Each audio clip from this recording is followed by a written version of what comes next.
Hi, I'm Marty Nemko. Every so often, I read something that I think you would benefit from, enjoy, whatever. This one is not to enjoy, but it's a real eye-opener, and I thought I'd read it to you. It's from the current issue, February 2025 issue of Commentary magazine.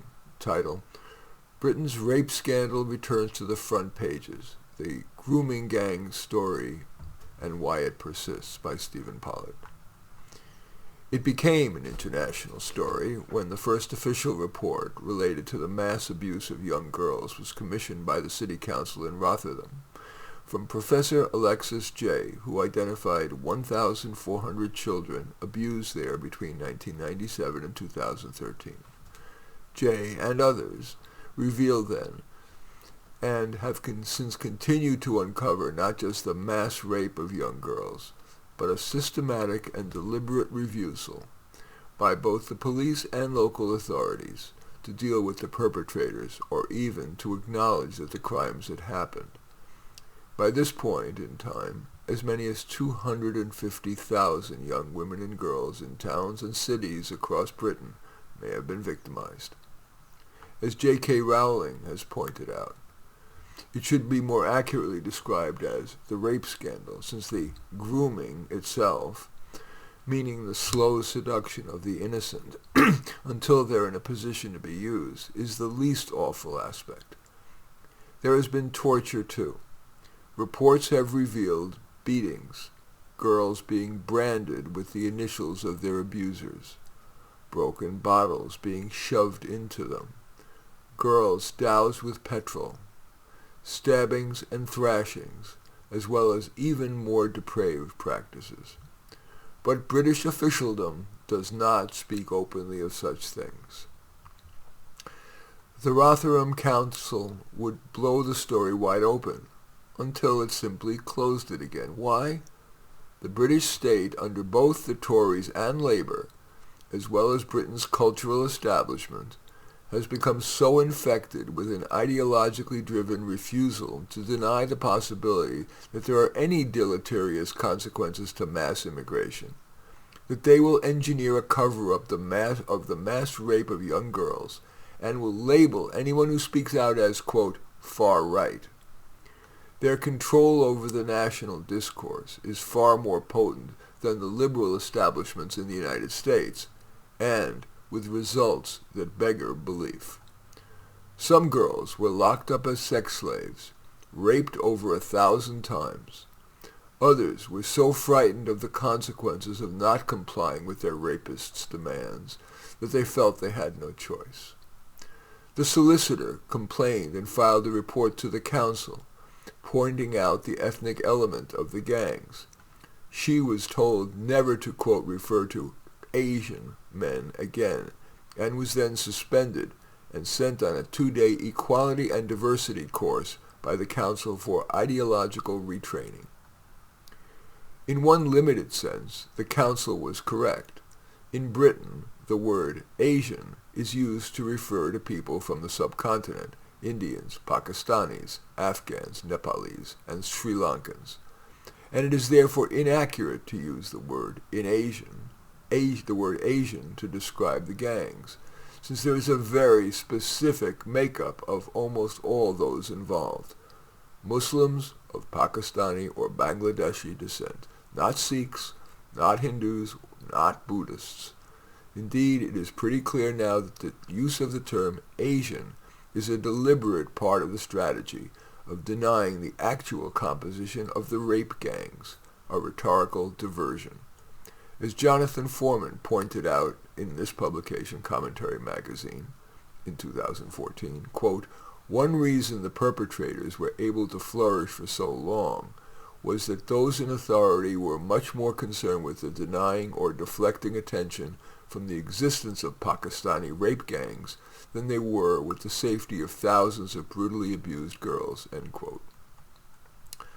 The story of police and other official inaction, and in some cases outright complicity, is the core of the ideological scandal. So cowed were they by fear of being accused of institutional racism that they would deliberately turn reality on its head. Professor Jay's report showed one detective dismissing on the grounds that the sex was consensual, the complaint of a 12-year-old girl who had been gang raped by 5 men. The Home Office, that's the equivalent of the U.S. Secretary of State, or the State Department, attempt to pretend that the data do not exist, and that in any case there is no ethnic angle to the story, has not been repeated since. A recent study showed that the national grooming gang statistics are dominated by men of Pakistani origin. But facts and evidence are rendered irrelevant when ideology is the driver. As a second report into Rotherham in 2015 by Dame Louise Casey found, the city council deliberately covered up the abuse because it was worried about racial tensions. The same motivation drove the approach of municipalities across the country. In Telford, the Labour Council did everything in its power to prevent an inquiry. 10 councillors wrote to the Home Secretary saying such an action was unnecessary and that reports of abuse had been, quote, sensationalized by the journalists who had uncovered the horrors. This even after the lessons had supposedly been learned from the cover-ups in Rotherham and Rochdale. When the eventual inquiry into Telford was published in 2022, it found that there has been at least 1,000 victims. Again, most of the victims were white, most of the abusers Pakistani. Police officers referred to parts of the town as a, quote, no-go zone, no-go area.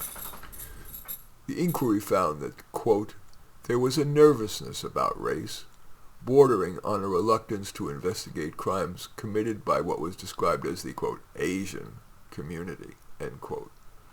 In fact, the Telford Council went out of its way to make life easier for the rapists.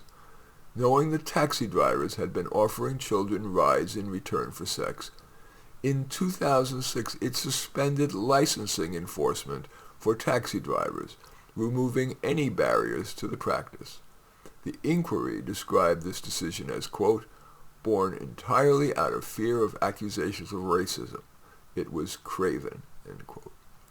The poisonous cocktail underlying this scandal is the mix of woke ideology and raw politics. In the mindset of those responsible, multiculturalism trumps all else. Those who point out uncomfortable facts must by definition be morally bankrupt. This has been true for decades.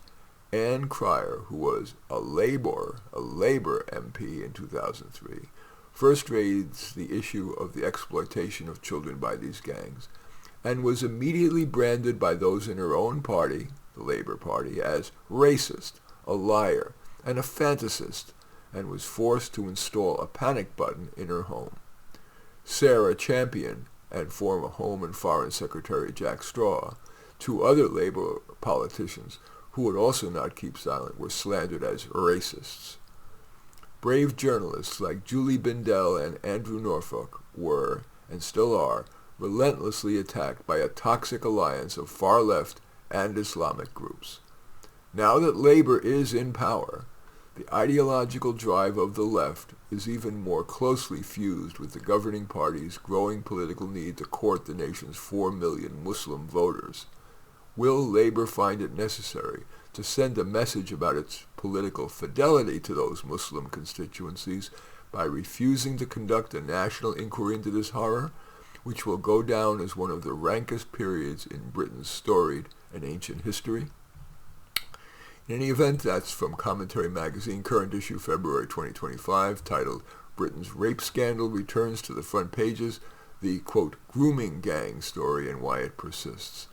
This, unfortunately, is the kind of double standard cruelty that exists certainly in the United States, in which we hide uncomfortable truths about disparities in racial violent crime and in admissions and results of admissions to colleges, graduate schools, hiring, promotions.